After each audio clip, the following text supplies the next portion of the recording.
Have you ever been in a gathering and overheard something blatantly phobic?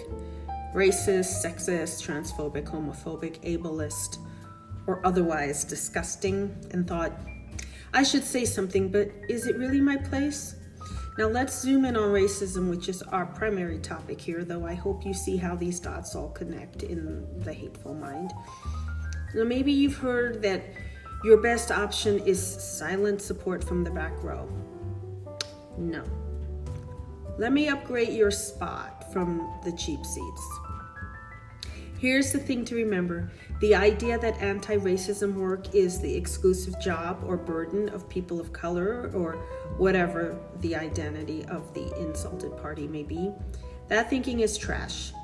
It's one of the most persistent and damaging myths out there. It not only sidelines those very collaborators that are necessary for societal change, it coddles and upholds the very structures we claim to want to shift. And this is such an important note for all the progressive people out there. This is a major area where you risk betraying your own values by choosing comfort and silence over action. Now, I know a lot of white women, many of you are my close friends, but that kind of avoidance, the truth, it stings. Your long-term friends from across the color or race divide, like me, might not say anything in the moment because we're real friends. And, we accept and deal with each other's foibles and messiness. That's what friendship is. But, and this is a big old but, when you do those sort of missteps in spaces where the people are not your besties, those folks don't have any stake in accepting your mess. And so what I mean is what to a close friend might feel like, what? Well, nah, but let's just keep it moving. Might, to someone who is not invested in you personally and vice versa, feel like a microaggression or even a macroaggression, depending on their stance, personality, mood, and the context. And in the worst case scenario, it might even be the dreaded Karen move. So, I sit in some spaces where white people are not allowed, and I hear the real talk about racial disconnect. So you need to trust me on this one and let me help you recast your behavior so you stop being that person. If you are a white person, this hesitancy to speak up, as we've discussed, might come from a place like this. I don't want to overstep, or things are going so well, I don't want to disrupt the flow with a complaint, or I'm afraid that will be looking like centering myself, or I'll wait until someone asks me to join in, or even I might not be safe speaking up in this space and context. And for me, that's the only one that I think is a legitimate excuse, because some spaces are literally hateful and unsafe. And if you as a white person find yourself in one of those, extract yourself as gracefully and swiftly as you can and avoid those haters from now on. But as for the other scenarios, I'm going to challenge you to do better. Sure, there is a measure of humility in not wanting to center yourself. And you've already learned that feeling the need to be perfect is the play of the oppressor. So just let that go. I will give you this. The humility you might feel and project in wanting to background your voice here is understandable. But the bigger issue is this. We cannot have inertia in this day and age. Saying, it's not my place is kind of untrue because you know this by now, right? Racism and all the other isms is everybody's problem. And it can't be dismantled by the direct receivers of the racism, right? When white wannabe allies retreat into silence, the system marches on, and the oppressors and the supremacists share a high five. As you may already be aware, every breakthrough in social justice, women's rights, independence movements, education has happened because of women who built bold, sometimes uneasy coalitions across color, class, faith, language, and geography. These women changed the world by refusing to stand on the sidelines.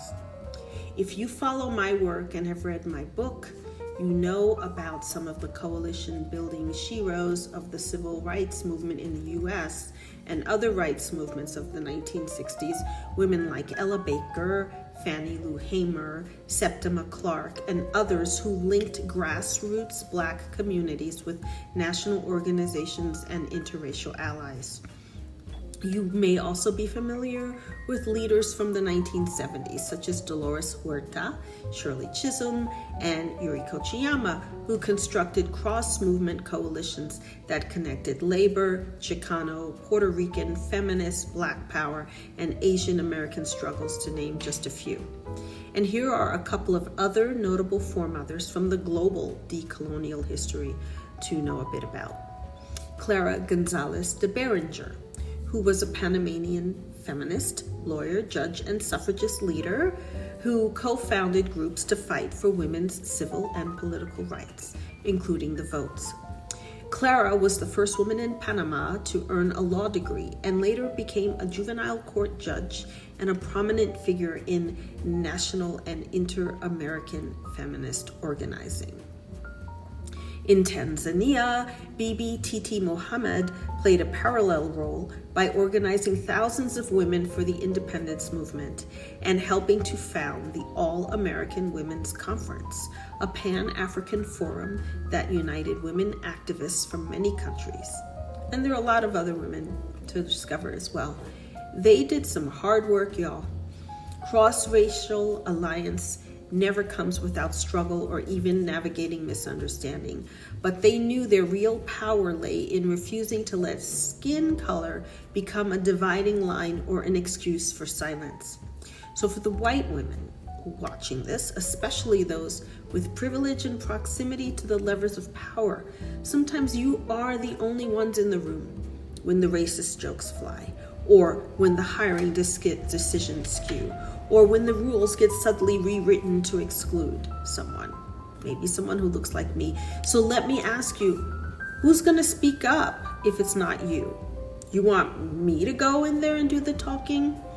No. I'm giving you the tools, resources, encouragement, and context so you can grow into your strength and do this work. And you're not doing this work just for me and other people of color that you know or want to work alongside or whatever. You're doing this work for you as well, because trust me when I say the minute you leave that ugly room, the jokes are going to start being about women. So, deciding it's not your place lets bias survive unchecked inside PTA meetings, corporate boardrooms, family gatherings, the pickleball court, your book club. Quieting your voice out of politeness, discomfort, or fear of doing it wrong only fortifies the evil. And I am calling it evil because it has become that extreme in this moment. However, and this is important, it's not your job to speak on behalf of us. Speak for your own self and your own values. Don't put our words in your mouth any more than you don't want us to put your words in ours. No one needs you to speak for them, but the other side of the coin, silence, is garbage. Anti-racism work inside white communities is critical, and this is where the courageous /honest /tough conversation space comes in. This is calling in your friends as opposed to calling out. This is gently redirecting, also known as correcting, that relative who says things at the holiday table that are patently false. But this is tricky stuff, so protecting your own space and values is crucial. And we can't get into all of that here, but there is a section of our course that speaks to how to finesse through that. And it's also about being okay with a smidge of discomfort. Cultural change is not a spa day, it is a grueling hike up through the mud. But man, what of you?